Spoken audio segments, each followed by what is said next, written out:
ਭਾਰਤ ਵਿੱਚ ਚੱਲ ਰਹੇ ਵਾਹੀਵਾਨਾਂ ਦੇ ਪ੍ਰਦਰਸ਼ਨ ਵਿੱਚ ਹਰ ਗੁਜ਼ਰਦੇ ਦਿਨ ਦੇ ਨਾਲ ਵਧੋਤਰੀ ਹੋ ਰਹੀ ਹੈ ਤੇ ਭਾਜਪਾ ਸਰਕਾਰ ਕਿਸਾਨਾਂ ਦੀਆਂ ਮੰਗਾਂ ਉੱਤੇ ਕੰਨ ਧਰਨ ਲਈ ਵੀ ਤਿਆਰ ਨਜ਼ਰ ਨਹੀਂ ਆ ਰਹੀ।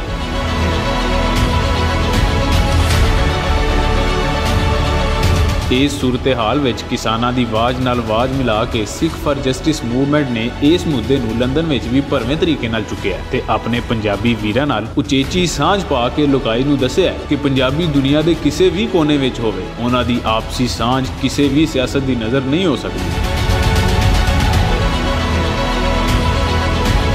ਭਾਜਪਾ ਸਰਕਾਰ ਹਿੰਦੁਸਤਾਨ ਵਿੱਚ ਲਗਾਤਾਰ ਮਿਨੋਰਿਟੀਜ਼ ਨੂੰ ਮੁਖਤਲਿਫ ਤਰੀਕਿਆਂ ਨਾਲ ਨੁਕਸਾਨ ਪਹੁੰਚਾ ਰਹੀ ਹੈ, ਜਿਹਨੂੰ ਸਾਹਮਣੇ ਰੱਖਦਿਆਂ ਹੋਇਆਂ ਦੁਨੀਆ ਭਰ ਦੇ ਪੰਜਾਬੀਆਂ ਨੇ 10 ਦਸੰਬਰ ਨੂੰ ਕਈ ਮੁਲਕਾਂ ਵਿੱਚ ਭਾਰਤੀ ਕਿਸਾਨਾਂ ਲਈ ਪ੍ਰਦਰਸ਼ਨ ਕਰਨ ਦਾ ਐਲਾਨ ਕੀਤਾ ਹੈ। ਜੇ ਭਾਜਪਾ ਸਰਕਾਰ ਇਸੇ ਤਰ੍ਹਾਂ ਘੱਟ ਗਿਣਤੀਆਂ ਨਾਲ ਹਨੇਰ ਕਰਦੀ ਰਹੀ ਤੇ ਫਿਰ ਉਹ ਦਿਨ ਦੂਰ ਨਹੀਂ ਜਦੋਂ ਘੱਟ ਗਿਣਤੀਆਂ ਆਪਣੇ ਹੱਕ ਮੰਗਣ ਦੀ ਬਜਾਏ ਖੋਹਣ ਲਈ ਤਿਆਰ ਹੋ ਜਾਣਗੀਆਂ।